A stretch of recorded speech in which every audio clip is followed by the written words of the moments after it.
Je ne puis vivre personnellement sans mon art. Mais je n'ai jamais placé cet art au-dessus de tout. S'il m'est nécessaire, au contraire, c'est qu'il ne se sépare de personne et me permet de vivre tel que je suis au niveau de tous.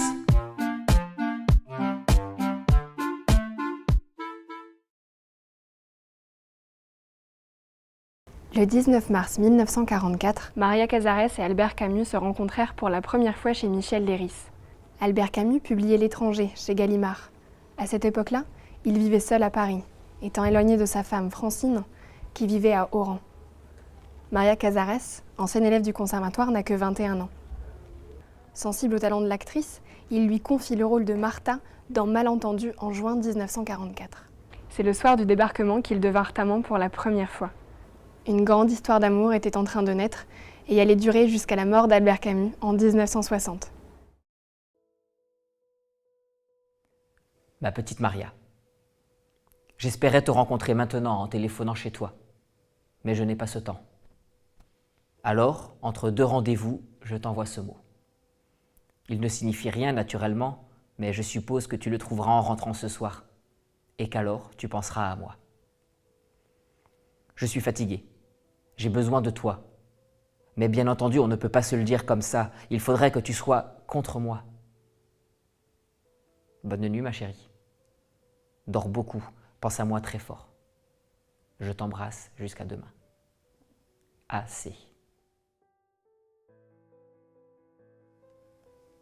Merci, mon chéri. J'ai reçu hier ce formidable fume-cigarette. Parce qu'il venait de toi, j'en étais tout remué. Et je le suis encore chaque fois que je m'en sers. Mais j'étais plein de confusion aussi. Je voulais une toute petite chose sans importance. Et toi, tu choisis tes présents à l'espagnol. Ah, que j'aime ton cœur. Hier, j'ai accompagné Char à Avignon où il prenait le train de Paris. Et moi, au moins, je travaille. C'est la seule chose qui m'unisse concrètement à toi. À bientôt, mon chéri. Je t'embrasse. Je t'embrasse. Je t'embrasse. Ah. Enfin, c'est venu. Oh, mon chéri, il a fallu que j'éprouve la joie, d'abord sourde, puis grandissante et enfin immense, que j'ai eue en recevant tes deux lettres ensemble, pour pouvoir mesurer l'état de dépression, de vide et presque d'angoisse dans lequel je me trouvais ces derniers jours.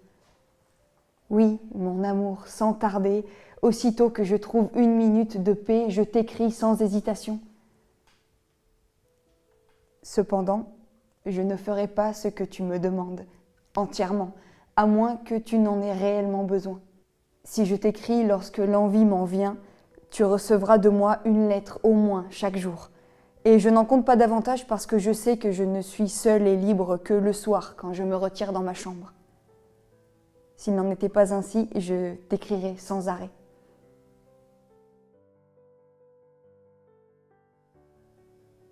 Je suis dans l'impossibilité matérielle d'écrire. Ce mot pour te dire que je serre ta main, parfois, et te souris en pensée pour m'aider.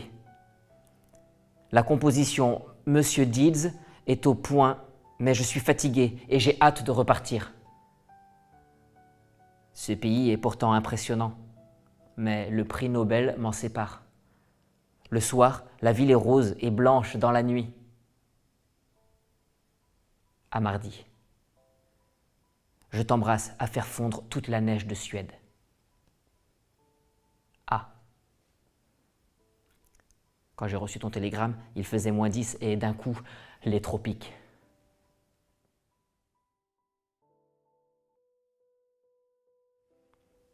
Joyeux Noël, mon cher amour.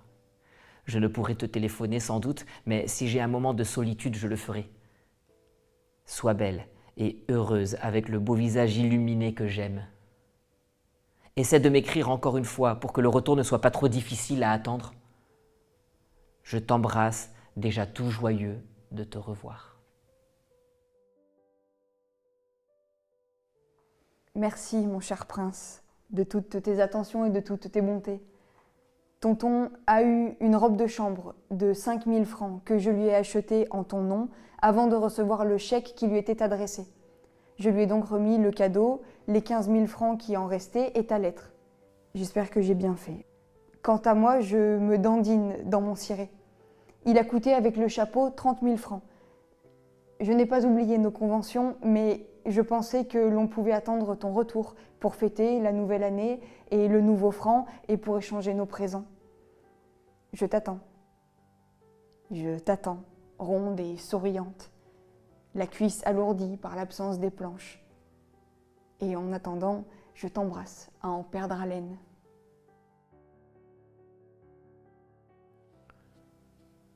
Bon, dernière lettre. Juste pour te dire que j'arrive mardi par la route, remontant avec les Gallimard lundi. Il passe par ici vendredi. Je te téléphonerai à mon arrivée, mais on pourrait convenir déjà de dîner ensemble mardi.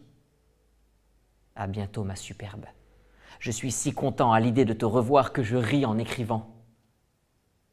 Je n'ai donc plus de raison de me priver de ton rire et de nos soirées.